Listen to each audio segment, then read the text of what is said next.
सहना भवतु सहनौ भुनक्तु सह वीर्यं करवावहै तेजस्विनावधीतमस्तु मा विद्विषावहै। गुरुर्ब्रह्मा गुरुर्विष्णु गुरुर्देवो महेश्वरः गुरुः साक्षात् परब्रह्म तस्मै श्री गुरवे नमः। अखण्डमण्डलाकारं व्याप्तं येन चराचरं तत्पदं दर्शितं येन तस्मै श्री गुरवे नमः। नीलाम्बुजश्यामलकोमलाङ्गं सीतासमारोपितवामभागं पाणौ महासायकचारुचापं नमामि रामं रघुवंशनाथं। मनोजवं मारुततुल्यवेगं जितेन्द्रियं बुद्धिमतां वरिष्ठं वातात्मजं वानरयूथमुख्यं श्रीरामदूतं शरणं प्रपद्ये। सर्वे भवन्तु सुखिनः सर्वे सन्तु निरामयाः सर्वे भद्राणि पश्यन्तु मा कश्चित् दुःखभाग् भवेत्। ओम शांति शांति शांति शांति। आइए हम लोग 2 मिनट भगवान के नाम का पावन संकीर्तन करें, बड़े प्रेम से बड़ी आस्था से ताली बजाते हुए अपने हाथ को भी पावन करें, मन को भी वाणी को भी। सीताराम सीताराम सीताराम जय सीताराम।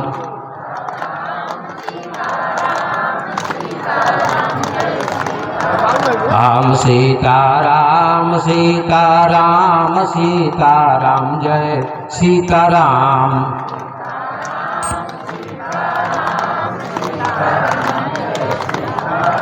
गाइए प्रेम से सीताराम सीताराम सीताराम जय सीताराम।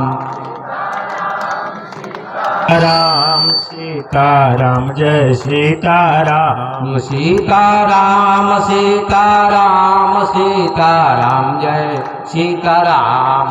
सीताराम सीताराम सीताराम जय सीताराम। सीताराम सीताराम सीताराम जय सीताराम। सीताराम सीताराम सीताराम जय सीताराम। बोले मर्यादा पुरुषोत्तम भगवान राम की जय। श्री हनुमान जी महाराज की जय। सद्गुरुदेव भगवान की भक्त और भगवान की नगर बस्ती की यज्ञ स्थान की जय जय सीताराम। मंच पर उपस्थित राजकिशोर जी, पंडाल में उपस्थित भक्त प्रेमी सज्जनों, धर्मानुरागी बंधुओं, माता बहनों एवं बच्चों, आप सभी बड़े पुण्यात्मा हैं, बड़े भाग्यशाली हैं कि राम कथा का रसास्वादन कर रहे हैं। आपकी जिज्ञासा प्रतिदिन बढ़ती जा रही है, आपकी निष्ठा राम कथा में प्रभु में बढ़ती जा रही है। ये आपके ऊपर भगवान की कृपा है और अनंत जन्मों का संस्कार है। आइए मैं अपना प्रसंग सुनाता हूँ। आप सभी ने राम कथा का रसमय प्रसंग संगीत के माध्यम से अभी सुना, बहुत अच्छी बात है। मैं तो कोई साजवाद के साथ नहीं सुनाता हूँ, मेरा केवल प्रवचन होता है, इसलिए मैं निवेदन करूंगा कि सभी लोग धैर्य धारण करके सुने और सुनते हैं। मुझे बड़ी प्रसन्नता है। आइए सज्जनों, हमारे देश में एक बहुत बड़े महापुरुष हुए हैं, उनका नाम पढ़े लिखे लोग जानते हैं, अनपढ़ लोग नहीं जानते हैं। जिन्होंने शिक्षा का अध्ययन किया है, BA MA PhD की उपाधि प्राप्त की है, पढ़े लिखे लोग उस महापुरुष का नाम जानते हैं, सभी लोग नहीं जानते। आज उन्हीं की बात का मैं उल्लेख करूंगा और आगे व्याख्यान करूंगा। उस महापुरुष का नाम था, हमारे भारत देश में उनका जन्म हुआ था। हमारे लिए भारत नेपाल तो दोनों बराबर है, संत के लिए दोनों देश बराबर है। आइए सज्जन, उस महापुरुष का नाम था स्वामी विवेकानंद। स्वामी विवेकानंद बहुत बड़े विद्वान थे, योगी थे, सन्यासी थे और केवल 39 वर्ष की उम्र में उनका देहांत हो गया। बहुत कम उम्र उनको मिली, लेकिन उन्होंने बहुत काम किया भारत के लिए, इंग्लैंड, अमेरिका के लिए, नेपाल के लिए, सारे देश के लिए बहुत अच्छा काम किया। वेदांत का प्रचार किया कि सब में परमात्मा है, ब्रह्म है, ईश्वर है, किसी से नफरत मत करो, किसी से घृणा मत करो, सभी प्रभु का रूप है। जिस दिन ऐसी समझ आ जाती है तो धरती स्वर्ग बन जाती है, परिवार स्वर्ग बन जाता है। तो सज्जनों, उनकी एक पुस्तक है, अंग्रेजी में उनकी पुस्तक है एक, वो बहुत बड़े विद्वान थे, अंग्रेजी के भी, हिंदी के, संस्कृत के। तो अंग्रेजी में उनकी एक पुस्तक है और उन्होंने मैक्स मुलर के बारे में लिखा है। जर्मनी के एक बहुत बड़े दार्शनिक थे मैक्स मुलर, उन्होंने वेदांत पर एक पुस्तक लिखी है मैक्स मुलर ने, और मैक्स मुलर के बारे में ही स्वामी विवेकानंद ने अपनी पुस्तक में वर्णन किया है, जिक्र किया है। उस पुस्तक का नाम है 3 lectures on the Vedanta philosophy. Truth is non dual, understanding is always dual. आज इसी की व्याख्या करता हूँ, हिंदी में व्याख्या करता हूँ। 3 lectures on the Vedanta philosophy, इसका अर्थ है कि वेदांत दर्शन पर 3 व्याख्यान, 3 प्रवचन। अब वेदांत दर्शन पर 3 प्रवचन मैक्स मुलर ने दिए और उन्हीं 3 प्रवचनों की चर्चा स्वामी विवेकानंद ने की। उनका अर्थ मैं करता हूं। उनका अर्थ है कि वेदांत दर्शन पर 3 व्याख्यान, मतलब द्वैत, विशिष्टाद्वैत और अद्वैत, इन 3 शब्दों को समझना जरूरी है। द्वैत, विशिष्टाद्वैत और अद्वैत, दुनिया में यही 3 मत प्रचलित हैं, 3 सिद्धांत, द्वैतवाद, विशिष्टाद्वैतवाद और अद्वैतवाद। थोड़ा क्लिष्ट शब्द है, लेकिन मैं बहुत सरल में समझाने का प्रयास करूंगा, आप समझेंगे, कोई कठिनाई नहीं होगी। पहला शब्द उन्होंने कहा है द्वैत। द्वैत क्या है? द्वैत का अर्थ होता है दो। द्वैत का अर्थ होता है दो, पति पत्नी, भाई भाई, पिता पुत्र, स्त्री पुरुष, धर्म अधर्म, धरती आकाश, पुण्य पाप, सत्य सत्य, जन्म मृत्यु, इसका नाम क्या है? द्वैत। अब तो समझ गए होंगे आराम से, इसका नाम द्वैत है। द्वैत में सभी लोग हैं, कुछ लोग द्वैतवादी हैं, जैसे स्वामी रामानंदाचार्य। स्वामी रामानंदाचार्य थे काशी में, वे द्वैतवादी थे, द्वैत को मानते थे, जीव को और ईश्वर को। एक जीव है और एक ईश्वर है, और ईश्वर का भजन, ईश्वर की उपासना जीव करता है। ये द्वैत है, इसका नाम द्वैत है। लेकिन द्वैत में बहुत अच्छी बात है, ये हम लोगों को क्रोध क्यों आता है? हम लोगों को क्रोध क्यों आता है? कभी चिंतन करते हैं? अभी व्यास जी आपको सुना रहे थे, परशुराम जी आ गए और सभी उनको प्रणाम दर्शन करने लगे। राजा लोग बहुत क्रोधी थे, बहुत क्रोधी। परशुराम जी के डर से जनक भी थर थर कांपने लगे, सारे राजा थर थर कांपने लगे और प्रणाम करने लगे। लक्ष्मण जी ने उनको बहुत चिढ़ाया, संवाद हुआ और उत्तेजित हो गए परशुराम जी। तो उनको भगवान राम ने शांत किया है अंत में कि धनुष को तोड़ने वाला आपका कोई दास है, नाथ संबोधन बंद निहारा, वही है को एक दास तुम्हारा। कितना सुंदर जवाब दिया है लक्ष्मण जी। उनमें तो विवाद हो गया थोड़ा, तो क्या कहते हैं परशुराम जी, अरे बालक तुम क्या समझते हो अपने आप को? विश्व विदित क्षत्रिय कुल द्रोही, मैंने 21 बार क्षत्रियों का संहार कर दिया है, नाश कर दिया है। बाल ब्रह्मचारी अति कोही, मैं बाल ब्रह्मचारी हूं और बहुत क्रोधी हूं, अति क्रोधी हूं। फिर अति शब्द का प्रयोग है, अति क्रोधी हूं। और मैं जब गर्जना करता हूं तो गर्भवती महिलाओं का गर्भ समाप्त हो जाता है, ऐसा कहा परशुराम ने। तो किसने धनुष को तोड़ा? लक्ष्मण जी ने कहा, अरे तो पुराना धनुष तक राम जी के छूते ही टूट गया, आपको चिंता क्यों हो रही है? अच्छा,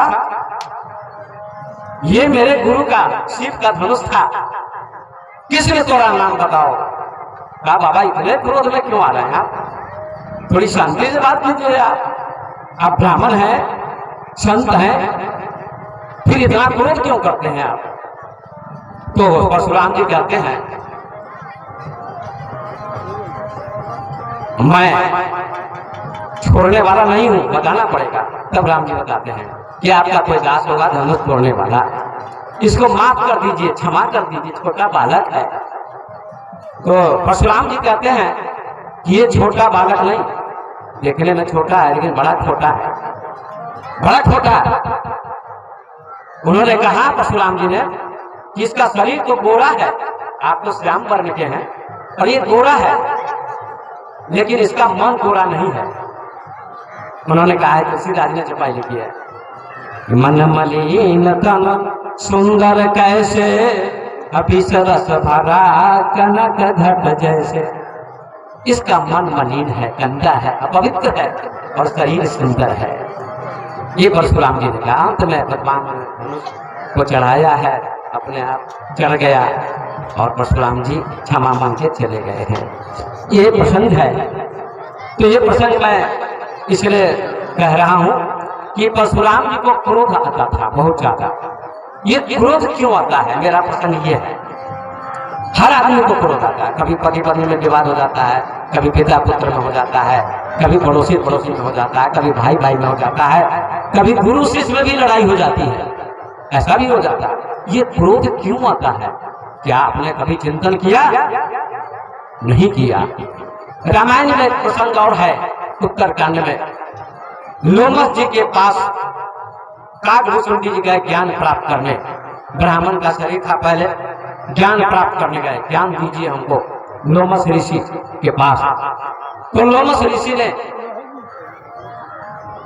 उनको उपदेश देना शुरू किया। रामायण के उत्तरकांड में लिखा है, लागे करण ब्रह्म उपदेशा, अज अगुण अज अद्वैत अगुण हृदयसा, सोत ताहि कोई नहीं भेदा, बारी बीच इब गावहि भेदा। और बहुत प्रकार से उपदेश देने लगे, लेकिन काकभूषुंडी जी को ये उपदेश अच्छा नहीं लगा। परमात्मा निर्गुण है, निराकार है, अद्वैत है, ऐसा कहा। लेकिन ये बात काकभूषुंडी जी को अच्छी नहीं लगी। वो सगुण उपासक थे, भगवान राम को मानते थे, सगुण रूप को मानते थे, उनको ये मत अच्छा नहीं लगा। तो उन्होंने कहा, बाबा हमको ये मत अच्छा नहीं लगता है, हमको सगुण की कथा सुनाइए, राम की कथा सुनाइए। उनका मत दूर कर दिया और कहा, मेरा मन तो मछली के समान है और राम जल है, और जल से मछली को कैसे अलग कर सकता है? मछली मर जाएगी। राम भक्ति जल मम मन मीना, किमी बिलगाई मुनीष पर बीना। राम की भक्ति जल है, मेरा मन मछली है, आप कैसे अलग कर सकते हैं मुझको राम से? ऐसा काकभूषुंडी ने कहा, पहले ब्राह्मण के रूप में। उत्तर प्रत्युत्तर बहुत चिन्हा, मुनितन भय क्रोध के चिन्हा। बहुत उत्तर प्रत्युत्तर हुआ, बात विवाद हुआ, और लोमस ऋषि अपने हट पर अडिग रहे कि नहीं, निर्गुण निराकार ही सही है। ये कहते हैं, नहीं, मैं आपके मत को नहीं मानूंगा। ऋषि को क्रोध आ गया, और क्रोध जब आया तो लिखा है रामायण में गोस्वामी जी ने कि उपज क्रोध ज्ञानी के हीरे, ज्ञानी के हृदय में भी क्रोध उत्पन्न हो जाता है, ऐसा गोस्वामी जी ने लिखा। लोमस जी के मन में क्रोध आ गया और उनको श्राप दे दिया, ब्राह्मण को श्राप दे दिया क्रोध में आकर। क्या कहा तुरंत हो पक्षी चंडाला, मैं तुमको श्राप देता हूँ, तुमने मेरे साथ विवाद किया है, तुम पक्षी में चंडाल पक्षी कौवा हो जाओ, ऐसा श्राप दे दिया। ब्रह्मा जी ने कहा, ए काकभूषण जी ने, प्रणाम गुरु जी, अच्छा किया, आपने आशीर्वाद दिया, लेकिन कोई बात नहीं, आपका आशीर्वाद श्राप भी आशीर्वाद है, गुरु का श्राप भी, गुरु की डांट भी आशीर्वाद के रूप में होती है, ये समझना होगा। ये सुनिए, कभी कभी गुरु डांटते हैं महापुरुष, अब क्या करें, मुझे हर विषय का अध्ययन है तो प्रसंग याद आ जाता है, तो लोग कहते हैं बाबा साहब कबीरपंथी है, इसलिए कबीर की बात बार बार लाते हैं। मैं कबीर को भी मानता हूँ, भगवान राम को भी मानता हूँ, सबका आदर करता हूँ, सबका अध्ययन किया है तो सबका प्रमाण तो देना पड़ेगा। तो कबीर भी कहते हैं, कबीर साहब, कि गुरु कुम्हार शिष्कुंभ है, गड़ी गड़ी काढ़े खोट, अंतर हाथ सहार दे, बाहर मारे चोट। गुरु कुमार के समान होते हैं और शिष्य घड़े के समान होता है। घड़े को लेता है हाथ पर कुम्हार और ठोकता है ऊपर से, लेकिन भीतर से दया की भावना होती है कि घड़ा कहीं फूट न जाए, और ऊपर से ठोकता है, क्यों, ये घड़ा ठोस है या नहीं है। ऐसे ही शिष्य घड़े के समान है। कभी कभी गुरु डांटते हैं कि हमारा चेला, हमारा शिष्य ठोस हो जाए, इसकी सारी बुराई मिट जाए। आप सभी जानते हैं कि कुम्हार जब आवा लगाता है या चिमनी में, ये ईंट का भट्ठा होता है, उसको क्या बोलते हैं, चिमनी भी बोलते हैं, उसमें ईंटें पकती हैं।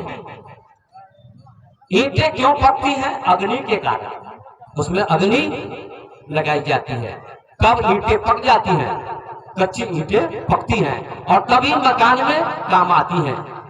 जब तक ईंटें पकेंगी नहीं तब तक मकान में काम नहीं आएंगी, मकान नहीं बनेगा, दीवार नहीं बनेगी, छत नहीं बनेगी, मकान तैयार नहीं होगा। ऐसे ही शिष्य क्या है, कच्ची ईंट के समान है और गुरु अग्नि के समान है, उसको परीक्षा ले लेकर पकाते हैं, ठोस बनाते हैं कि ये सफल हो जाए परमात्मा की भक्ति में। क्या सुंदर उदाहरण दिया है, बहुत सुंदर उदाहरण दिया।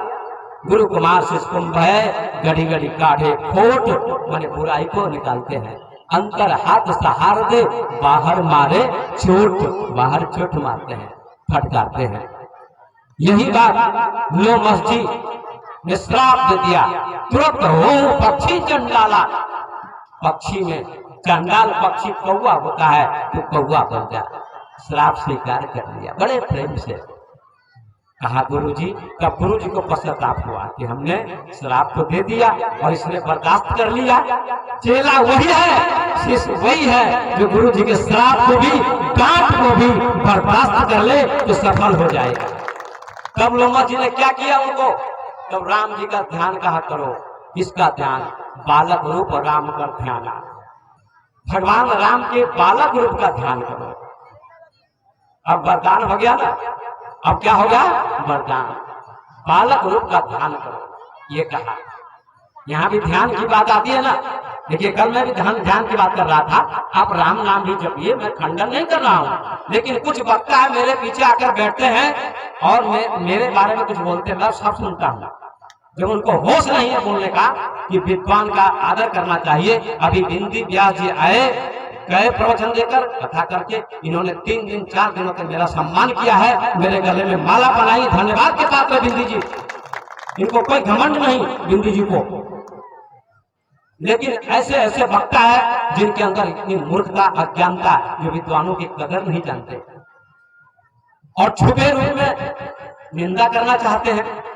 अरे आपको अच्छी जानकारी नहीं है तो आप सुनने का प्रयास कीजिए, कुछ ग्रहण कीजिए, लीजिए।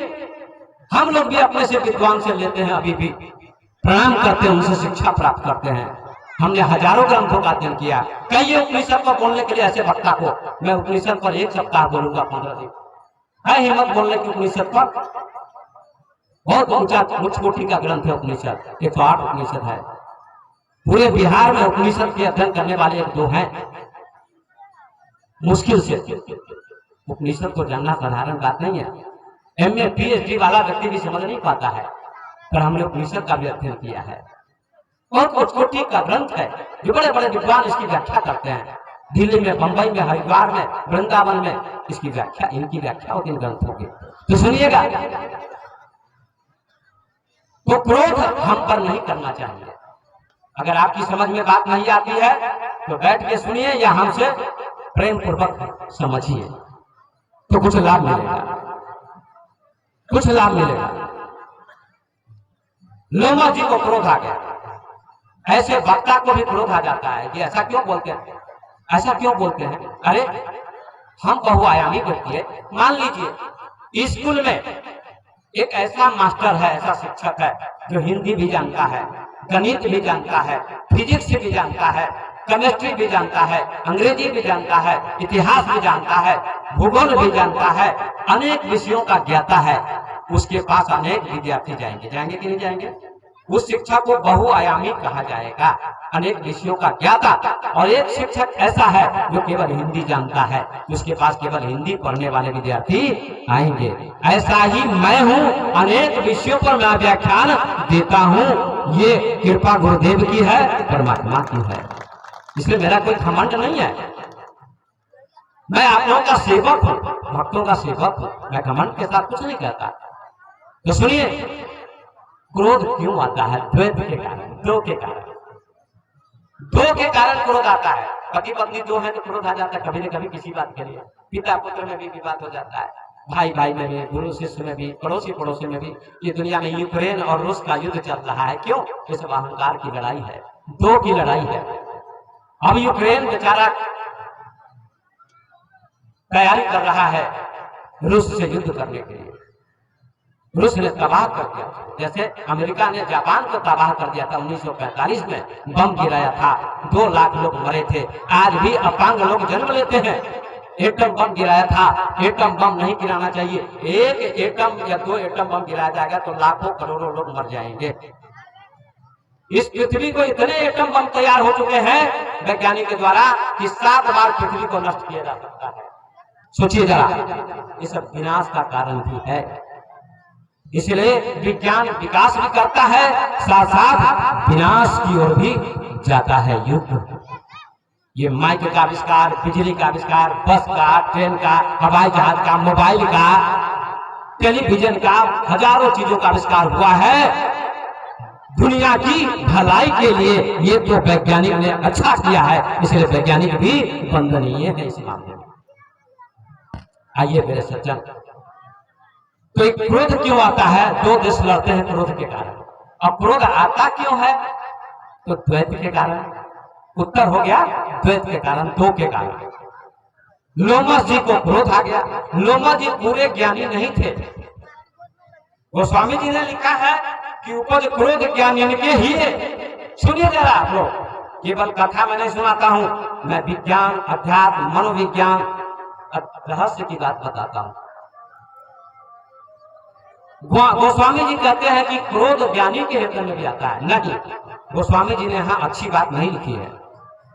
ज्ञानी, पूर्ण ज्ञानी के हृदय में क्रोध नहीं आता है, अधूरे ज्ञानी के अंदर क्रोध आता है। इसका उदाहरण मैं देता हूं। आप लोगों ने भगवान बुद्ध का नाम सुना होगा।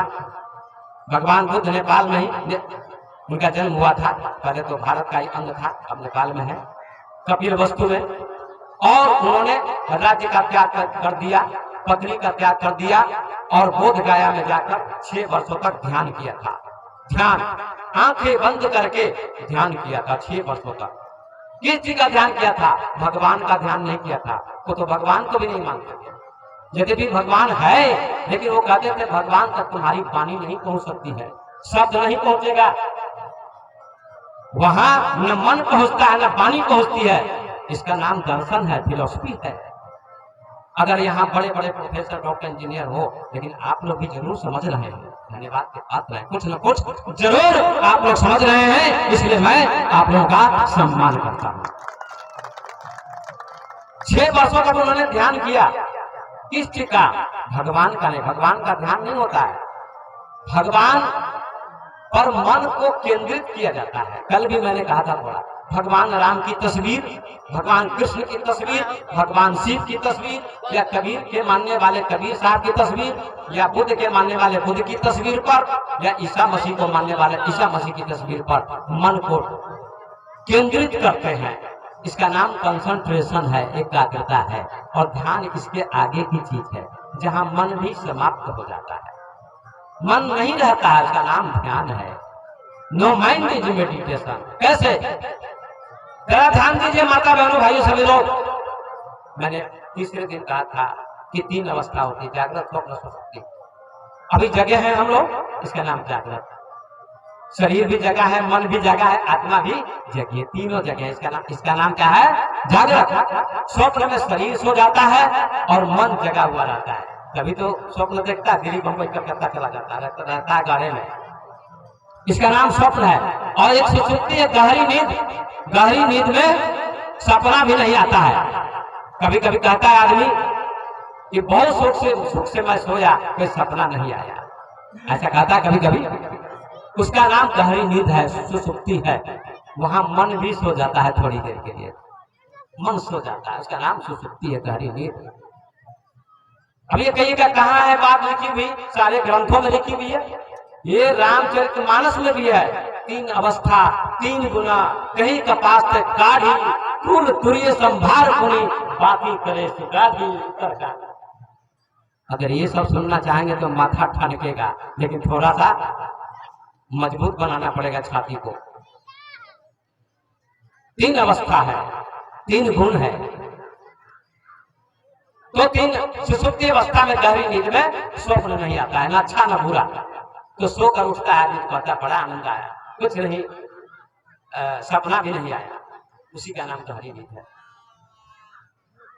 और इससे आगे एक अवस्था, उसका नाम तुरिया है, जहां मन होता ही नहीं है, वहां केवल परमात्मा होता है, आत्मा होती है, उसी का नाम तुरिया है।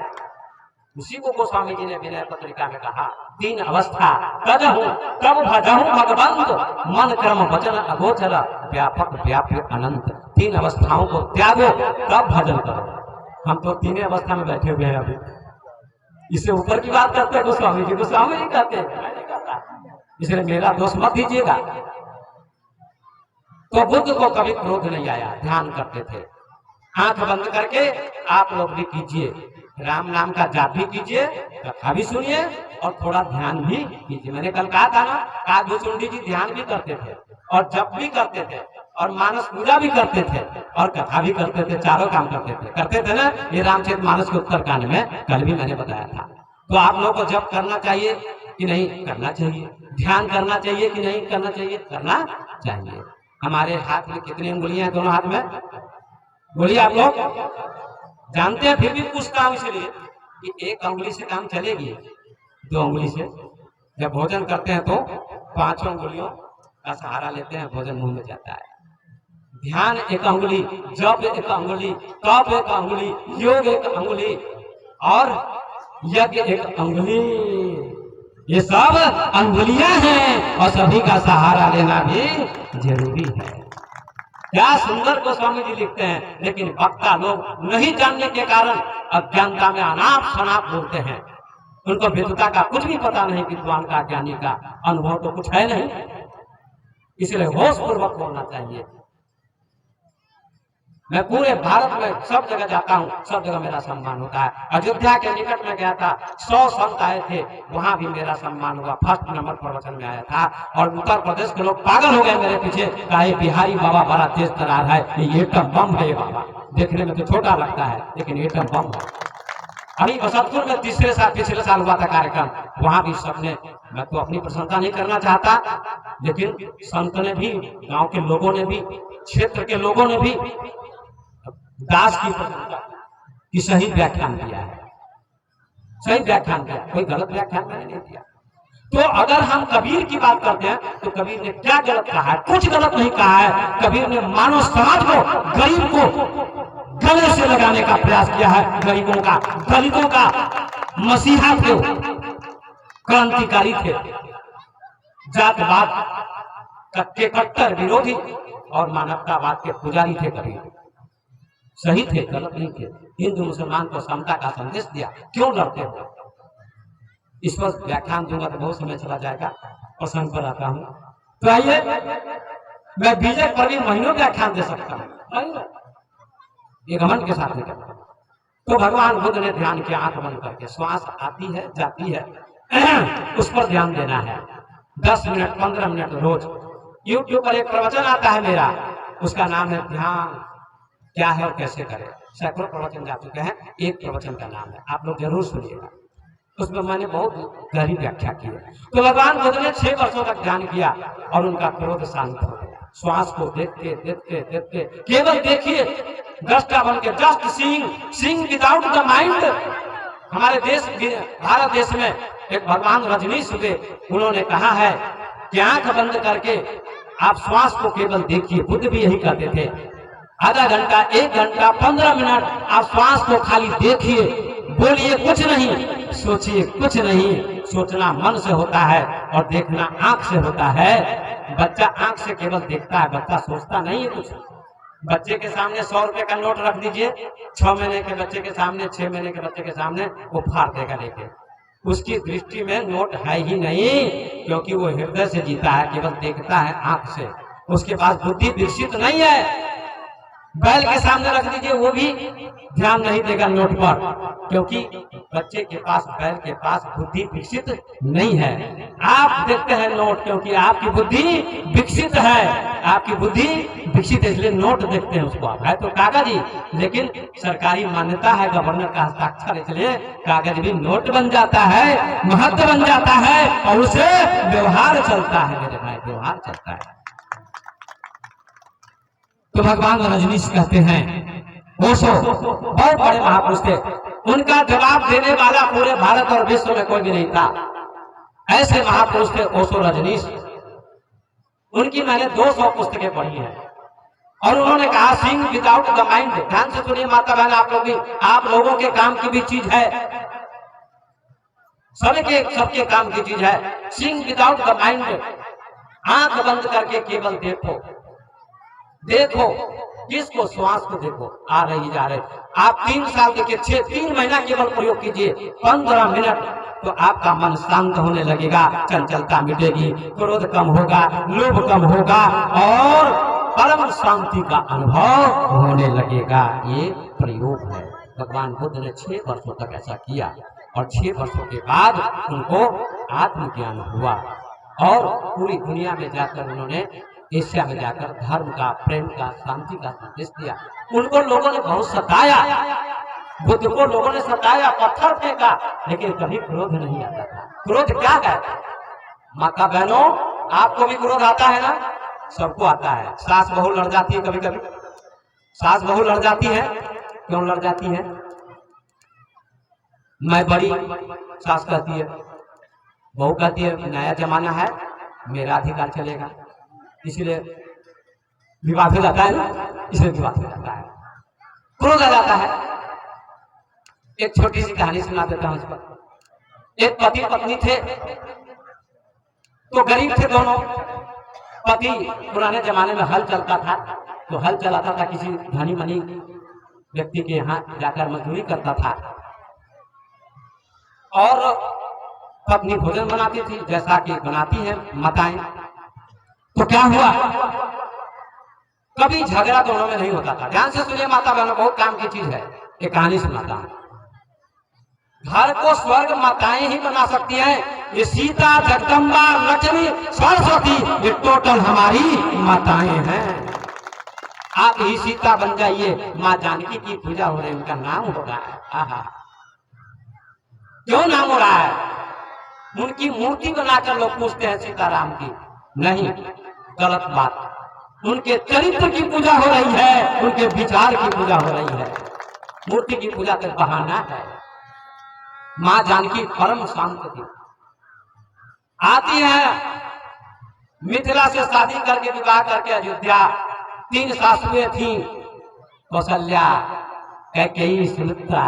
क्या सुंदर नाम चुना है तो स्वामी। सुमित्रा, सुंदर मित्रता करने वाली सुमित्रा, लक्ष्मण जी की माँ। कैकेयी के लोग दोष देते हैं, कैकेयी का कोई दोष नहीं था। इसकी मैं कथा नहीं सुनाऊंगा, समय नहीं है, बहुत प्रसंग मेरे पास है। तो कैकेयी भी अच्छा स्वभाव था उनका, लेकिन मंथरा के कारण उनकी बुद्धि थोड़ी विकृत हो गई और राम जी को वनवास देने में सहायता की। आइए कौशल्या, बड़ा सुंदर नाम, पवित्र नाम है, भगवान राम की माँ। तो माँ जानकी जब आई अयोध्या में, तो कौशल्या माता काम कर रही थी, कोई करने लगी, कोई काम करने लगी। अब देखिए कथा सुनने आई, वो बहन जी सो रही है। नारायण नारायण, बोलिए हनुमान जी महाराज की। अरे जोर से बोलिए। कि कथा में जब ट्रेन जब चलती है रात में, तो सभी लोग सो जाते हैं, एक बेचारा जगता रहता है, एक जागता है, उसका नाम क्या है, ड्राइवर। वो नहीं सोता, वो सो जाएगा तो अशुभम केशवम राम नारायण, एक्सीडेंट हो जाएगा। इसलिए सोइए नहीं, उठ जाग मुसाफिर भोर भई, अब रंग कहा जो सोबत है सो खोबत है, जो जागत है सो पावत है। तुम नींद से अखियां खोल जरा और अपने प्रभु का ध्यान लगा, यह प्रीतिकरण की रीति नहीं, प्रभु जागत है तू सोबत है, जागिए। Arise, awake and not stop till the goal is reached। Swami Vivekananda का उठो जागो और लक्ष्य की प्राप्ति के लिए चल पड़ो, परमात्मा को पाने के लिए। माँ कौशल्या काम कर रही थी, माँ जानकी ने हाथ पकड़ लिया। अभी नहीं थी माँ जानकी, तुरंत आई थी। और तो 4 दिन 10 दिन रेस्ट किया जाता है, रेस्ट के लिए छोड़ दिया जाता है उस बच्ची को जिसका विवाह होता है। अरे नहीं आई है, अपरिचित घर है, अपरिचित सास ससुर देवर जेठ, घर के लोग अभी अपरिचित है ना, धीरे धीरे परिचय होगा तो इसे काम लिया जाएगा, अभी कुछ आराम मिलना चाहिए। तो ऐसे ही माँ जानकी नहीं आई थी, नहीं नवेली थी, तो माँ कौशल्या कोई काम कर रही थी। जानकी माँ ने देखा, माँ जानकी ने देखा तो कहा कि अरे मेरे सामने मेरी सासू जी माता जी काम कर रही है, तो ठीक नहीं है, मुझे क्यों शादी करके यहाँ बुलाया गया है, लाया गया है? सास को सुख देने के लिए, ससुर को सुख देने के लिए, पति को सुख देने के लिए, देवर को सुख देने के लिए, घर के लोगों को सुख देने के लिए बहू को बुलाया जाता है। लेकिन आज दुर्भाग्य है, भगवान राम के हम लोग क्या हैं? भक्त। हमारे आदर्श पुरुष है भगवान राम और भगवती सीता। और आज लोग भूल गए, माताएं भूल गई, बहुएं भूल गई, सास की सेवा नहीं करती। शिक्षिका हो जाती है मास्टरनी, कांख में झोला लटका लेती है और चलती है घर से पढ़ाने और कहती है बुढ़िया भोजन बना के रखना, मैं आती हूँ। ये क्या ठीक बात है? ये ठीक बात नहीं है। बुढ़िया चाय बना के दे दो, ये कोई ठीक बात है? नहीं ठीक बात है। बोलिए जानकी माई की, बोलिए जानकी माता की। प्रेम करिए, जय जय करते हैं, अरे प्रेम से बोलिए ना, बोले जानकी माता की। हाँ ऐसे बोलिए प्रेम से। तो जानकी माता ने, सीता मैया ने कौशल्या का हाथ पकड़ लिया। कौशल्या माता का, माँ मेरे रहते आप काम मत कीजिए, मैं आपको सुख देने आई हूँ। तो कौशल्या माता ने कहा बेटी तुम अभी नई आई हो, आराम करो, बाद में कर लेना काम। नहीं माँ, मेरे रहते आप कोई काम नहीं कर सकती हैं, मैं करूंगी। कौशल्या माता ने गले से लगा लिया जानकी को, अपनी बहू को, और कहा बेटी, उनकी आंखों से आंसू आ गए और कहा कि मैं तुमको आशीर्वाद देती हूँ, अचल रहे अहिबात तुम्हारा, जब लगी गंग जमुन जल धारा, जब तक गंगा यमुना की धाराएं बहेंगी तब तक तुम्हारा सुहाग अचल और अमर रहेगा। मैं आशीर्वाद देती हूँ। क्या गजब का आशीर्वाद दिया, सास का आशीर्वाद दीजिए। गोस्वामी जी ने लिखा है, पलंग पीछत जी गोद हिंडोरा, सियन दिन पगु अबनी कठोरा। पलंग से नीचे कभी भी माँ जानकी नहीं उतरती थी, ऐसा लिखा है गोस्वामी जी ने। पलंग पीठ तजी, पलंग को जब छोड़ती थी तब गोद में चली जाती थी सुनैना जी की, माता जी की गोद में, और गोद से उतरती थी तो हिंडोले पर जाकर बैठ जाती थी, झूले पर। पृथ्वी पर कदम नहीं रखा, कठोर पृथ्वी पर, ऐसा लिखा। कदम तो जरूर रखा होगा, लेकिन इतनी कोमल थी, कोमलता का वर्णन किया है गोस्वामी जी ने। बहुत कोमल थी, फिर भी कितना सम्मान किया। माँ कौशल्या का ये शिक्षा लीजिए बहुओं कि ऐसा ही सम्मान अपनी सास का आप लोग कीजिए तो आपको बहुत आशीर्वाद मिलेगा, सुखी जीवन रहेगा। आइए आगे चलते हैं। पति पत्नी थे, कभी विवाद नहीं होता था। मैं क्रोध की चर्चा कर रहा हूँ। कभी विवाद नहीं होता था, लड़ाई। दोनों प्रेम में बहुत प्रेम था, पति पत्नी में बहुत प्रेम था, और प्रेम होना भी चाहिए। जब विवाह होता है तो 7 चक्कर लगाते हैं पंडित जी से, लगवाते हैं ना, आगे आगे पति और पीछे पीछे पत्नी, कपड़े की गांठ जोड़ देते। गठबंधन की सरकार हो रही है। कैसी सरकार? गठबंधन की सरकार। घूमो 7 चक्कर लगाओ, इसका मतलब क्या है? मेरा तो विवाह भी नहीं हुआ है, फिर भी मैं जानता हूँ, बोलिए हनुमान जी महाराज की, मेरा विवाह भी नहीं हुआ, मैं बचपन का बाबा हूँ, फिर भी ये गठबंधन क्यों किया जाता है? गठबंधन की सरकार नहीं होती। ये गठबंधन क्यों कराते हैं पंडित जी? 7 बार क्यों चक्कर लगवाते हैं? क्यों भावड़े पड़ती हैं? क्या जानते हैं शादी विवाह वाले? बहुत कम लोग जानते हैं कि 7 जन्म तक भी पति पत्नी का प्रेम नहीं मिटना चाहिए। कितना अच्छा अर्थ हुआ कि नहीं? 7 जन्म तक भी। कपड़े की गांठ जोड़ने का मतलब कि पति और पत्नी के शरीर तो 2 हैं, पर दोनों का मन एक हो जाना चाहिए। आप समझ गए? आगे चलते हैं। कभी विवाद न होता था, कभी विवाद न होता था। बड़ा प्रेम था पति पत्नी में, जैसे सीता राम में प्रेम था, जैसे शिव पार्वती में प्रेम था, जैसे राधा कृष्ण में प्रेम था, ऐसा ही प्रेम उनका था और आपका भी होना चाहिए। ये मत सोचे केवल उन्हीं का था, मेरा भी होना चाहिए। एक दिन बड़ा विवाद हो गया था, बड़ा विवाद हो गया किसी बात को लेकर। अच्छा, तो सुबह हुई, पति जो है शौच क्रिया करके चला गया हल जोतने। जनवरी का महीना था, ठंड पड़ती थी काफी। अब पत्नी बहुत क्रोध में थी। 8 बजे उठी, झाड़ू लगाई क्रोध में। और जिस दिन महिला क्रोध में होती है ना, उस दिन बर्तन को पटकती है, तोड़ फोड़ करती है, क्योंकि पति को मार तो नहीं सकती, सास को मार तो नहीं सकती। वो क्रोध कहाँ निकालती है? बर्तन पर। अरे बर्तन ने क्या बिगाड़ा तुम्हारा? बेचारे बर्तन को तोड़ रही हो, नारायण नारायण। बर्तन को मत तोड़ो। कभी बेटे को थप्पड़ मार देती है, बेटे ने क्या बिगाड़ा? 8 बजे उठी, 8 बजे के बाद झाड़ू लगाई, भोजन बनाया गुस्से में। 12 बज गए भोजन बनाने के बाद। भोजन बनाते बनाते 12 बज गए। पति आया 1 बजे, नहाया धोया, और पति कहता है कि भोजन दे दो। तो क्या कहती है? मैं नहीं दे सकती। बड़े क्रोध में है, और जब क्रोध में होता है व्यक्ति तो उसका चेहरा क्या कैसा होता है तो जानते ही है। मैं नहीं दे सकती, ले लो खा लो। पति ने कहा लोहा गर्म है आज। अरे रात में हुआ झगड़ा, अभी तो नहीं हो रहा है, दे दो। मैं नहीं दे सकती, ले लो खा लो। किसी कीमत को नहीं दिया भोजन। अंत में जाता है पति, दाल परोसता है, चावल परोसता है, सब्जी परोसता है, लेकिन सब कुछ ठंडा हो गया था। चावल भी ठंडा, दाल भी ठंडी, और सब्जी भी ठंडी। ठंड का समय था, तो कहा थोड़ा गर्म कर दो ना, थोड़ा गर्म कर दो। कहा गर्म भी नहीं करूंगी, स्वयं कर लो। पहला जमाना था, पुराना जमाना, गैस सिलेंडर तो था नहीं, चूल्हा था। समय लगेगा सब्जी गर्म करने में। पति सोचता है ये गर्म है पत्नी हमारी, तो मानेगी नहीं बात। तो क्या करता है? एक तरीका निकाला, तरकीब निकाली, युक्ति निकाली। क्या किया कि ये तो भोजन नहीं देगी, न गर्म करेगी, न दे रही है, और गर्म करूंगा तो समय लगेगा, भूख ज्यादा लगी है।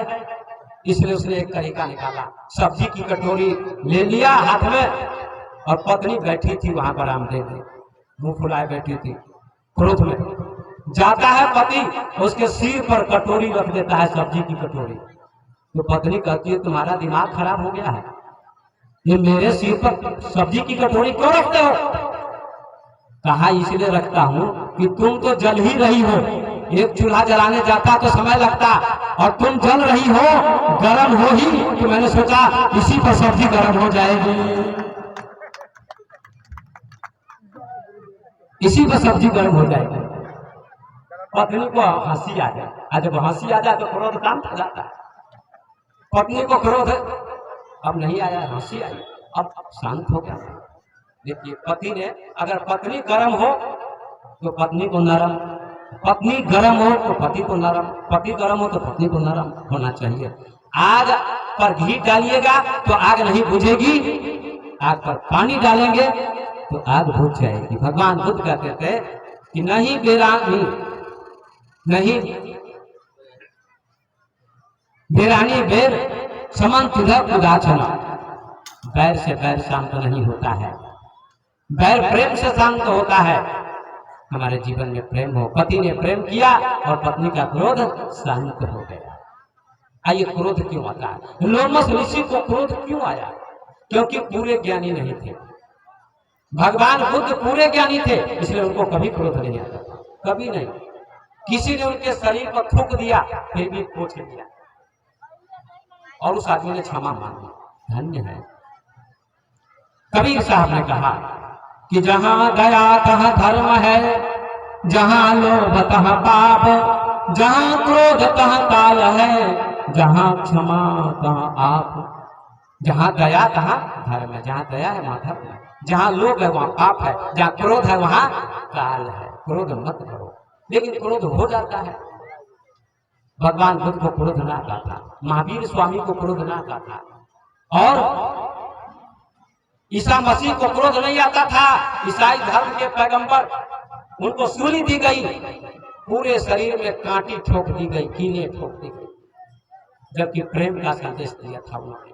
लव इज गॉड, प्रेम ही परमात्मा है। परमात्मा को कहां खोजने जाओगे?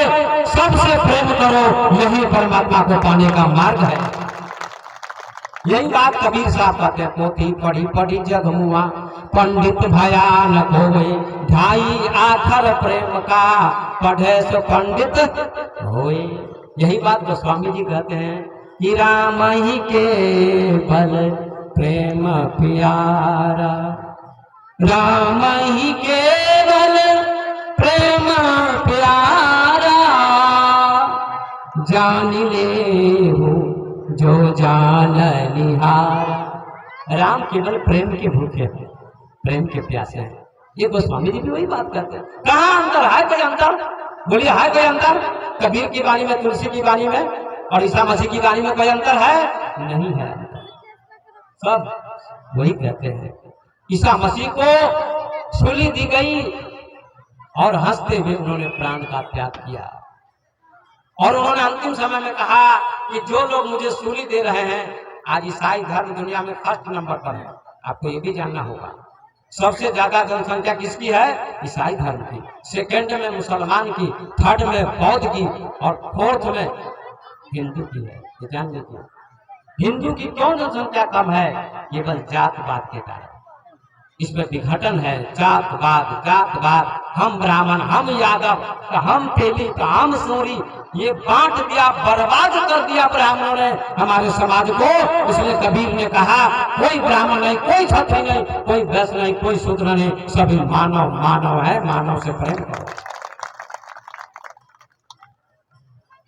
काली गाय को दूहो कबीर कहते हैं, कारी पियरी दूहो गाई, काकर दूध तुम बेहू बिलगाई।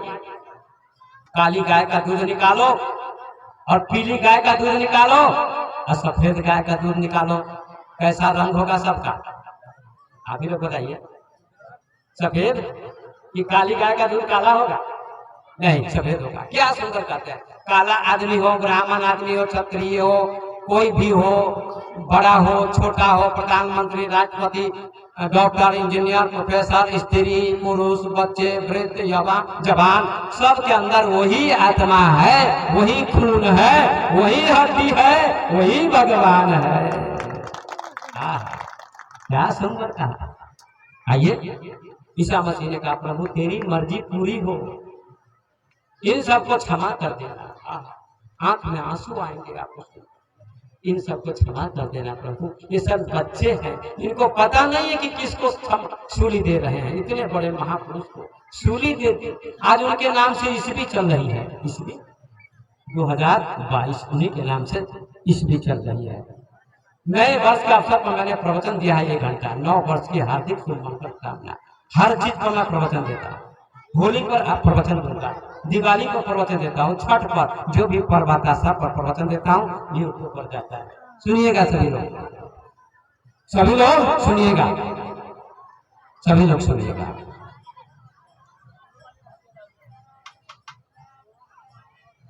ईसा मसीह ने कहा सबको क्षमा कर देना।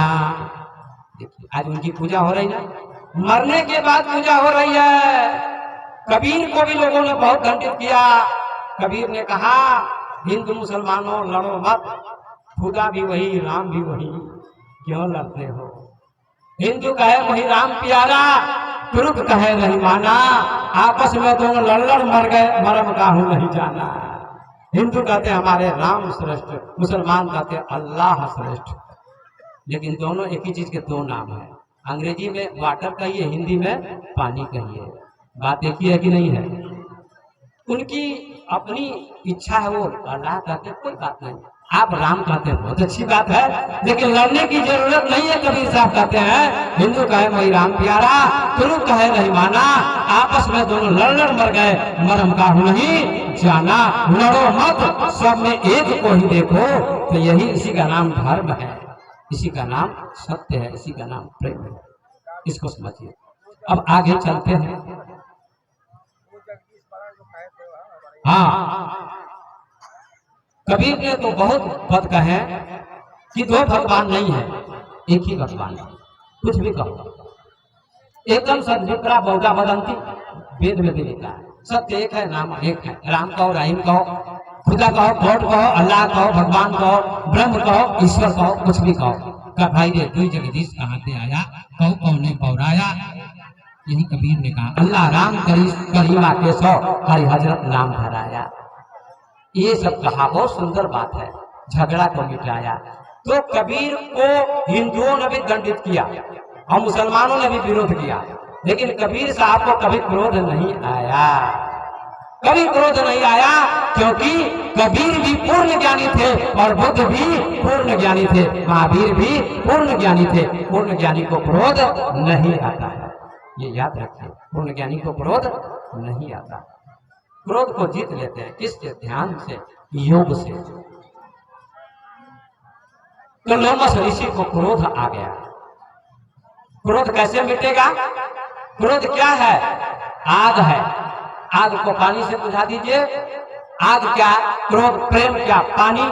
और दूसरा उदाहरण हमारे ओशो जी कहते हैं कि क्रोध आए तो आंख बंद करके क्रोध को देखो, क्रोध को ही देखो, प्रतिदिन देखो क्रोध आ रहा है, लोभ आ रहा है, देखो, देखते देखते क्रोध कम हो जाएगा।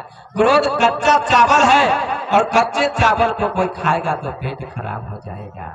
उसी चावल को आप माताएं बनाती हैं, पकाती हैं, जब पक जाते हैं चावल तो उसको हम भात कहते हैं, और यही चावल जब पक जाते हैं, जब हम खाते हैं तो हमारा पेट खराब नहीं होता है। क्रोध कच्चे चावल के समान है, और ध्यान योग के बाद आपका क्रोध ही प्रेम बन जाएगा और मन शांत हो जाएगा, प्रेम प्रकट होगा आपके, प्रेम प्रकट होगा। प्रयोग करके देखिए, प्रयोग कीजिए आप लोग।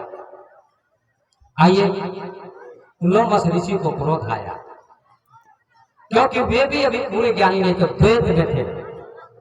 द्वैत में क्रोध आता है मेरे भाई, किसमें क्रोध आता है? द्वैत में। और क्रोध कहाँ होता है? मन में होता है। क्रोध कहाँ होता है? मन में। आइए एक छोटी सी एक कड़ी गाता हूँ भजन की, आइए आप लोग भी गाइए। मन की तरंग मार लो बस हो गया भजन, मन की तरंग मार लो बस हो गया भजन, आदत बुरी संभाल लो बस हो गया भजन, बुरी समार लो बस हो गया भजन, मन की तरंग मार लो बस हो गया भजन, मन की तरंग मार। गाइए आप लोग भी। मन की तरंग मार लो बस भजन, आदत बुरी संभाल लो बस हो गया भजन, आदत बुरी संभाल लो बस। आए हो तुम कहाँ से और जाओगे कहाँ, आए हो तुम कहाँ से और जाओगे कहाँ, इतना ही बस विचार लो हो गया भजन, इतना ही बस विचार लो हो गया भजन, मन की तरंग मार लो बस हो गया भजन। मन की चंचलता को मिटा लीजिए, मन चंचल है। ध्यान से योग से मन चंचल नहीं रहेगा, मिटेगी चंचलता। मन की तरंग मार लो बस हो गया भजन, आदत बुरी संभाल लो बस हो गया भजन। बुरी आदत को हटा दीजिए, मिटा दीजिए, यही भजन है। बीड़ी पीते हैं मत पीजिए, सिगरेट पीते हैं मत पीजिए, तंबाकू खाते हैं मत खाइए, मांस खाते हैं छोड़ दीजिए, शराब पीते हैं छोड़ दीजिए। ये बुरे व्यसन हैं, क्योंकि ये शरीर मंदिर है। 10 लीटर दूध में थोड़ा गोबर डाल दीजिए, सारा दूध खराब हो जाएगा। भक्ति कितनी भी करते हैं, पूजा कितनी भी करते हैं, और शराब मांस मछली गुटखा शिखर आदि खा लेते हैं, तो सारी भक्ति नष्ट हो जाती है। इसलिए मन को पवित्र करिए, शांत कीजिए, निर्विचार कीजिए। तो क्रोध क्या है? मन में आता है। क्रोध पत्थर है, पत्थर से किसी को मारिए सिर फूट जाएगा, मर सकता है। लेकिन फूल से किसी को मारिए तो नहीं मरेगा, फूल को मर होता है। आपका मन पत्थर है, आपके मन में क्रोध है। ये क्रोध क्या है? पत्थर के समान। और क्रोध ही प्रेम बन जाएगा। क्रोध प्रेम कैसे बनेगा? ट्रांसफॉर्मेशन करना होगा, ट्रांसफॉर्मेशन चेंज करना होगा, मन को बदलना होगा। क्रोध ही प्रेम बन जाता है, और काम ही राम बन जाता है, और लोभ ही संतोष बन जाता है। ये ध्यान करना होगा, योग करना होगा, तो ऐसा हो जाएगा आपके जीवन में। और ये किसने कहा? महर्षि पतंजलि ने कहा योग करो। भगवान बुद्ध ने कहा ध्यान करो। ओशो ने कहा ध्यान करो। प्रतिदिन व्यक्ति को ध्यान करना चाहिए। मैं 4 घंटे ध्यान करता हूँ, 20 वर्षों से कर रहा हूँ, 20 वर्षों से, और सैकड़ों विधियां जानता हूं मैं। और मैं आपको वचन देता हूं कि मेरी बताई हुई विधि से आप लोग चलेंगे, 3 महीने प्रयोग करेंगे, तो आपको अपने शरीर के अंदर ही परमात्मा का दर्शन होने लगेगा, अनुभव होने लगेगा। ये मैं वचन देता हूं। बाद में हमसे आप पूछ सकते हैं। आइए सज्जनों, आगे बढ़ते हैं। तो ये द्वैत के कारण क्रोध आता है। भक्त भगवान में भी कभी कभी भक्त को दुख हो जाता है। जब भगवान का दर्शन नहीं होता है तो भगवान भक्त को क्रोध आता है। तो द्वैत में क्रोध आता है, 2 में क्रोध आता है। ये इसका नाम क्या है? द्वैत। इसका नाम क्या है? द्वैत। आपने राजा जनक का नाम सुना होगा। अब दूसरा है विशिष्टाद्वैत। विशिष्टाद्वैत किनका प्रचार किया हुआ है? रामानुजाचार्य का। विशिष्टाद्वैत का मतलब होता है 3, जीव, ईश्वर और प्रकृति। ये 3 चीजें हैं। एक जीव है जो भगवान का चिंतन करता है, भजन करता है, उसका नाम जीव। एक ईश्वर है जो चिंतन किया जाता है, जिसका चिंतन होता है।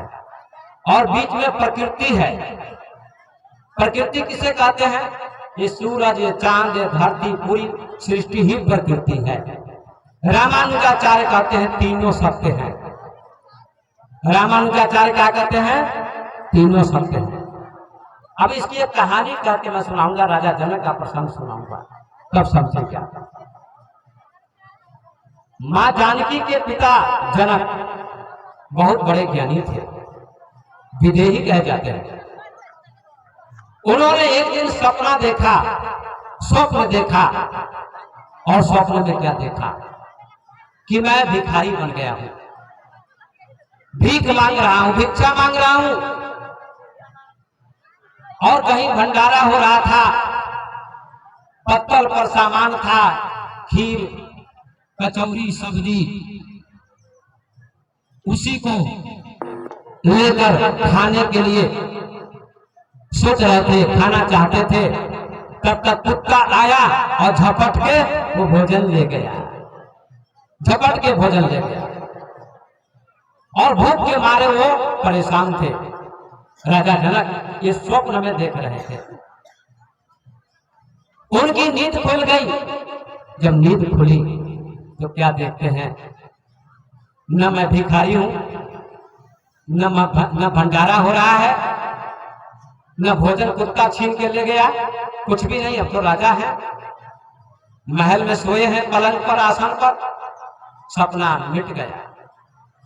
लेकिन उनको बहुत बड़ी शंका हो गई कि सपने में मैं भिखारी बन गया था, भीख मांग रहा था, भोजन करना चाहता था, उस भोजन को भी कुत्ता ले भागा।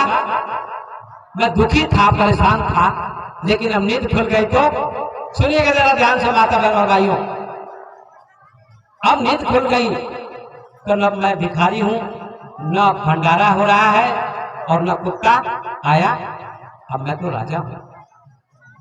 गोस्वामी जी ने रामायण में लिखा है, सपने हो ही भिखारी रंगनाथ पति होए, जागे हानि न लाभ कछो, तिमी प्रपंच जिए झोए।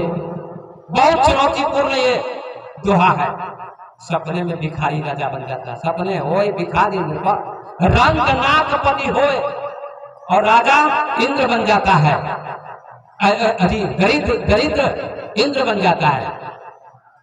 सपने होए भिखारी, भिखारी राजा बन जाता है। रंग नागपति होए, और रंग जो है नागपति इंद्र बन जाता है। सपने में भिखारी राजा भिखारी बन गया, और भिखारी इंद्र बन गया। सपने होए भिखारी रंग नागपति होए, और रंग दरिद्र इंद्र बन जाता है। जागे हानि न लाभ का जो, जब जगता है तो भिखारी राजा नहीं रहता है, और राजा भिखारी नहीं रहता है। भिखारी भिखारी ही रहता, राजा राजा ही रहता है। राजा जनक का भी स्वप्न मिटा। बहुत बड़ी शंका हो गई, संदेह हो गया। कहा कि यह सत्य कि वह सत्य, अभी मैं राजा हूं, महल सब कुछ है, तो ये संसार सत्य है, महल सत्य है, ये सपना सत्य था। ये शंका हो गई, संदेह हो गया। उन्होंने एक सभा बुलाई, देश के बड़े बड़े विद्वानों को बुलाया।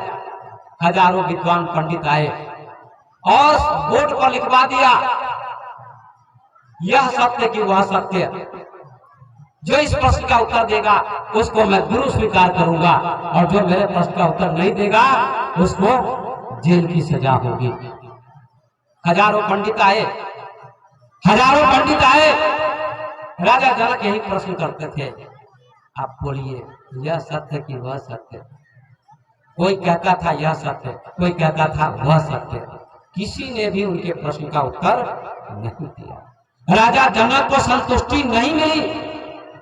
कितने लोगों को कारागार में बंद कर दिया। एक अष्टावक्र पहुंचते हैं, 8 अंग से टेढ़े थे, नाक भी टेढ़ी, मुंह भी टेढ़ा, हाथ भी टेढ़ा, पैर भी टेढ़ा, पीठ में कुबर, 8 जगह से कुबर थी, टेढ़े थे। वे राजा जनक की सभा में पहुंचे। कितने वर्ष के थे, कितनी उम्र थी उनकी? केवल 12 वर्ष की उम्र थी। कहोड ऋषि उनके पिता का नाम था।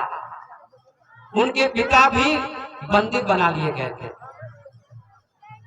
कारागार में बंद थे, और कुछ लोग सभा में बैठे अभी थे, उपस्थित थे।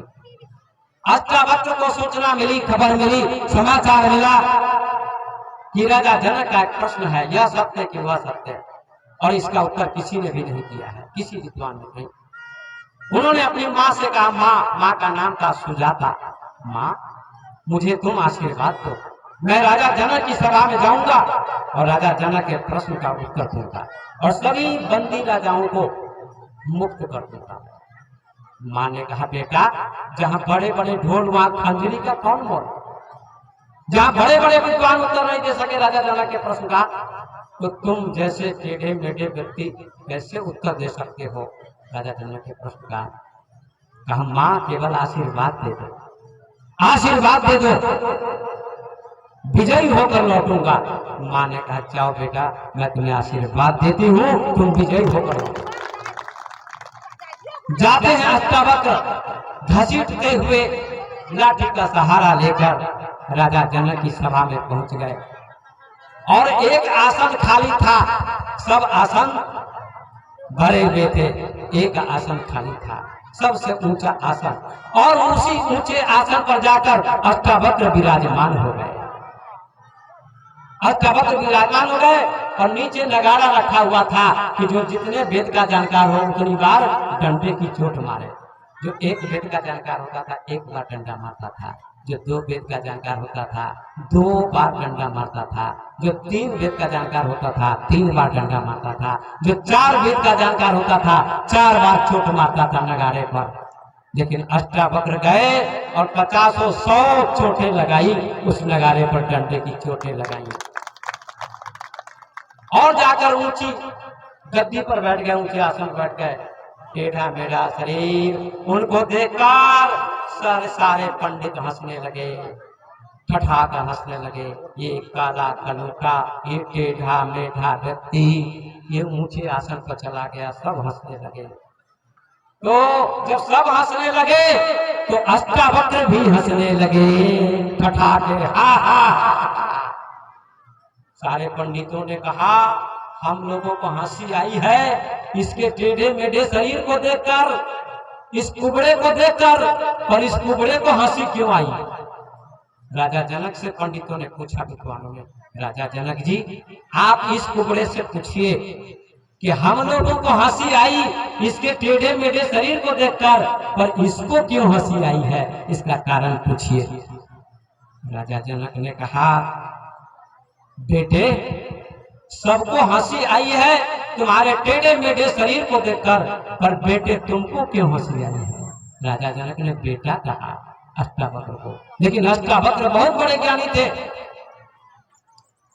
अष्टावक्र ने कहा, राजन अभी बेटा कह लो, कोई बात नहीं, अभी बेटा कह लो, लेकिन मैं इसका जवाब दूंगा और मेरे चरणों में सभी पंडित को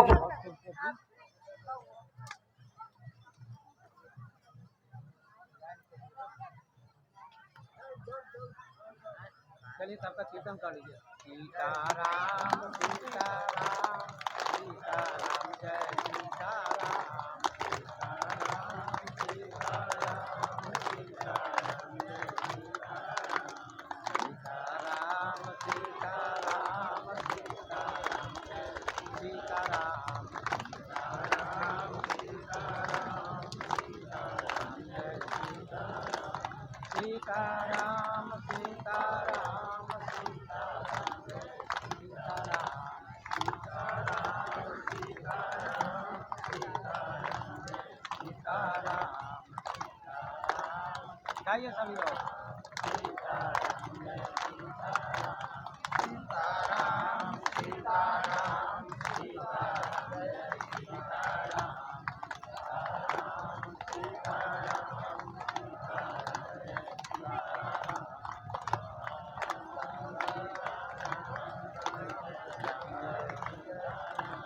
सीताराम सीताराम सीताराम सीताराम सीताराम सीताराम जय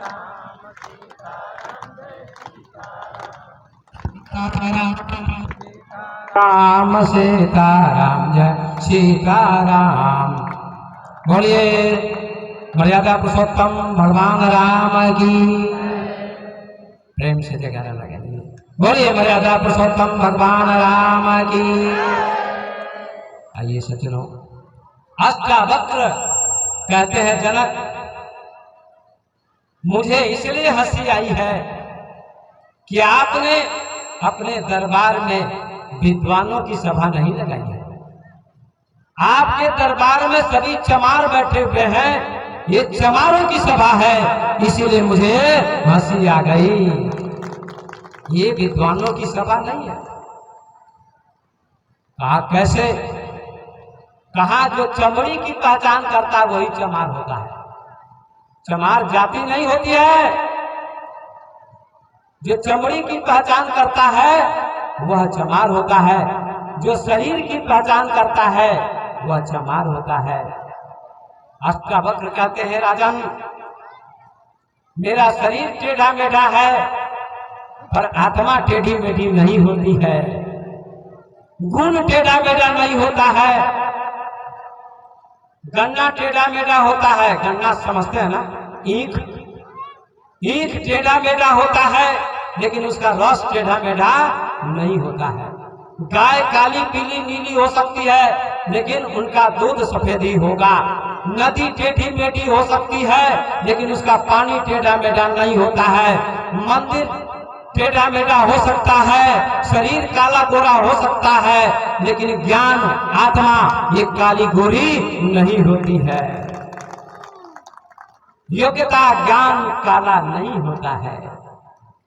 इसलिए इन लोगों ने मेरे शरीर की पहचान की है, मेरे ज्ञान की पहचान नहीं की है। इसलिए ये लोग चमार हैं, चमार हैं, चमार हैं। कबीर साहब ने बीजक में कहा, बड़े बुरे बड़ापने रोम रोम अहंकार, सतगुरु के परिचय बिना चारों वर्ण चमार। जिसको सतगुरु का परिचय नहीं है, ज्ञान प्राप्त नहीं है, योगी नहीं है, भक्त नहीं है और शरीर की पहचान करता है, ऐसा व्यक्ति चाहे किसी जाति का क्यों न हो वो चमार है। ऐसा कहा अष्टावक्र। सब पंडित का सिर झुक गया। जितने पंडित थे सब पंडित के सिर झुक गए। अष्टावक्र के सामने सब नतमस्तक हो गए। और राजा जनक से अष्टावक्र कहते हैं, जनक आपका प्रश्न क्या है, बोलिए। बोर्ड पर क्या लिखा हुआ था? यह सत्य की वह सत्य। अष्टावक्र ने कहा एक वाक्य में कि दोनों असत्य हैं, दोनों असत्य हैं। कहा कैसे? सभी लोग सुनने के लिए उत्सुक थे, सभा के लोग भी और राजा जनक भी। कहा कैसे दोनों असत्य हैं? अष्टावक्र कहते हैं, राजन समय बता देना। अष्टावक्र ने कहा कि हे जनक, जब आपने स्वप्न देखा तो स्वप्न में आप भिखारी बन गए थे।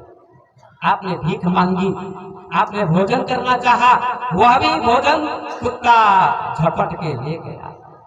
लेकिन जब आपकी नींद खुल गई तब तो भिखारी अब नहीं है आप, अन्ना उस समय थे, अब तो राजा है ना। जगने के बाद आप राजा हो गए तो स्वप्न झूठ हो गया ना। स्वप्न क्या हो गया? झूठ। वह माने स्वप्न, स्वप्न झूठ है। स्वप्न तो झूठ हो गया। हम आप भी सपना देखते हैं रात में, दिल्ली बंबई काठमांडू चले जाते हैं, लेकिन सचमुच जाते हैं क्या? नींद खुलती है तो अपने बेड पर होते हैं। स्वप्न झूठ हो गया। अष्टावक्र कहते स्वप्न झूठ था। कहा ये मकान, बेटा बेटी पत्नी भवन, सूरज चांद पृथ्वी, क्या ये सब भी झूठ हैं? कहा ये सब भी असत्य है। सत्य किसे कहते हैं? जिसमें कोई परिवर्तन नहीं होता है उसका नाम सत्य होता है। शरीर भी सत्य नहीं है। बचपन आया चला गया, जवानी आएगी वो भी चली जाएगी, बुढ़ापा आएगा वो भी जाएगा, फिर मौत आएगी। शरीर में परिवर्तन होता है, इसलिए शरीर भी सत्य नहीं है। और जो परिवर्तन को देखता है उसका नाम सत्य है। ये मकान भवन, ये पूरी सृष्टि भी बदलती है, बदलती है ना। जाड़ा था, समाप्त हो रहा है जाड़ा, फिर गर्मी आ रही है, ये भी समाप्त हो जाएगी। फिर बरसात आएगी, वो भी समाप्त हो जाएगी। ऋतुएं बदलती हैं, प्रकृति बदलती है। इसका नाम क्रिएशन है। प्रकृति बदलती है, शरीर बदलता है, सृष्टि बदलती है, हर चीज बदलती है, परिवर्तन होता है। और जो परिवर्तन को देखता है, शरीर में परिवर्तन होता है, उस परिवर्तन को कौन देख रहा है? देखने वाला कोई है? स्वप्न को भी कोई देखने वाला है कि नहीं है? है। और मकान को भी कोई देखने वाला है, शरीर को भी कोई देखने वाला है। शरीर को कौन देख रहा है कि मेरा शरीर है? मेरी आंखें हैं, मेरे कान हैं, मेरी नाक है, मेरे हाथ हैं, मेरे पैर हैं। ये उपनिषद के ऋषि कहते हैं कि आंखें नहीं देखती हैं, कान नहीं सुनते हैं, पैर नहीं चलते हैं, इनको चलाने वाली एक चेतना है, आत्मा है। वही आत्मा जब निकल जाती है तो आंखें तो होती हैं, व्यक्ति देखता नहीं है, कान होते हैं, सुनता नहीं है, हाथ होते हैं, काम नहीं करता, पैर होते हैं, चलता नहीं, नाक होती है, सुनता नहीं। उसी का नाम सत्य है, उसी का नाम आत्मा है, वही सत्य है। ये संसार भी बदलता है, ये संसार भी असत्य है और स्वप्न भी असत्य है, और दोनों को देखने वाली आत्मा सत्य है। अष्टावक्र ने उत्तर दिया और जनक चरणों में गिर गए। उस 12 वर्ष के बालक के चरणों में गिर गए। कहा, क्षमा करिए, मैंने आपको बेटा कहा, आप तो महापुरुष हैं, आप तो गुरुदेव हैं। मैं सभा में घोषणा करता हूं कि आज से मैं अष्टावक्र महाराज को अपना गुरु घोषित करता हूं। गुरु स्वीकार किया। अष्टावक्र कहते हैं, सभी राजाओं को बाहर कर दो, जिनको तुमने बंद कर दिया है जेल में, बाहर कर दिया। और अष्टावक्र को गुरु बना दिया जनक ने। अष्टावक्र गीता है, आप लोग नहीं पढ़ते होंगे, बहुत कीमती गीता है। यदि हम प्रतिकृत्य चिति विश्राम तिष्ठसि अधुनैव सुखी शांतो बंध मुक्तो भविष्यसि। राजा जनक से अष्टावक्र कहते हैं कि आत्मा अलग है, शरीर अलग है। आत्मा कभी शरीर नहीं हो सकती, शरीर कभी आत्मा नहीं हो सकता। शरीर जड़ है, आत्मा चेतन है। यही बात तुलसीदास जी ने उत्तरकांड में लिखी है। लेकिन नरका में एक व्यास आए हुए थे, एक व्यास आए थे रामायणी, हम भी प्रवचन देते थे, वो भी देते थे। उनके कमरे में मैं गया, कहा, व्यास जी आप तो रामायणी है, मैं तो रामायणी नहीं हूं। मैंने कहा, यद्यपि मैंने भी रामायण पूरी पढ़ी है, कई बार पढ़ी है, और भागवत तो मैं बराबर कथा करता हूँ, उपनिषद पढ़े हैं, वेद पढ़े हैं, बहुत सारे ग्रंथ पढ़े, सैकड़ों हजारों ग्रंथ मैंने पढ़े हैं। मैंने कहा, पंडित जी, व्यास जी, एक चौपाई का अर्थ हमको बता दीजिए। कहिए। मैंने कहा, जड़ चेतन की ग्रंथि पढ़ी गयो, यद्यपि मिथ्या छूटत कठिनायो। इस चौपाई का अर्थ कर दीजिए हमको। कहा, इस चौपाई का अर्थ को मैं नहीं कर सकता, मुझे नहीं आता है। उन्होंने ईमानदारी का परिचय दिया, घमंड नहीं किया। कहा, आप ही बता दीजिए स्वामी जी। मैंने बताया, जड़ माने माइक जड़ है, टेंट जड़ है, जिसमें रिकॉर्ड हो रहा है प्रवचन, मोबाइल भी जड़ है। मोबाइल को बनाने वाले वैज्ञानिक, माइक को बनाने वाले वैज्ञानिक, टेंट को बनाने वाले आदमी, मकान को बनाने वाले आदमी। तो शरीर भी जड़, टेंट भी जड़, माइक भी जड़, पृथ्वी भी जड़, सूरज भी जड़, चांद भी जड़, पृथ्वी भी जड़, पांचों तत्व तो जड़ हैं। और इसमें चेतना है, आत्मा, उसका नाम चेतन है, आत्मा है। जड़ चेतन गोस्वामी जी कह रहे हैं कि ग्रंथि पड़ गई, गांठ पड़ गई है। शरीर और आत्मा दोनों एक लगते हैं, ये ज्ञान लोग नहीं देते हैं, केवल कथा सुना के चले जाते हैं, रस में कथा। लेकिन ये बहुत अध्यात्म और गहराई और वेदांत है। शरीर अलग इसलिए मोह होता है, मृत्यु के समय में आप डरते हैं मौत से। लेकिन कबीर का शरीर अलग हो गया और आत्मा अलग हो गई। बुद्ध का शरीर अलग हो गया, आत्मा अलग हो गई। महावीर का शरीर अलग हो गया, आत्मा अलग हो गई। ओशो का शरीर अलग हो गया, आत्मा अलग हो गई। ऐसा ज्ञान हो गया। जैसे आप मकान में रहते हैं तो आप मकान नहीं है, आप मकान के मालिक हैं। ऐसे ही शरीर मकान है और इसमें रहने वाली चेतना आत्मा है। इसका ज्ञान जिसको हो जाता है वह मृत्यु के समय में भयभीत नहीं होता, हंसते हुए प्राण का त्याग करता है। गोस्वामी जी कहते हैं जड़ चेतन की ग्रंथि पड़ी गई हो, जड़ और चेतन की गांठ पड़ गई है, यद्यपि मिथ्या है, झूठ है गांठ। ये गांठ झूठ है। एक चीज बताता हूं मैं, ध्यान दीजिएगा, 2 मिनट बता देना समय हमको हो गया, 2 मिनट। ये देखिए, ये गांठ, ये गांठ, ये गांठ, ये गांठ झूठी है कि सच्ची है? बताइए आप लोग, ये गांठ झूठी है या सच्ची है? झूठ है।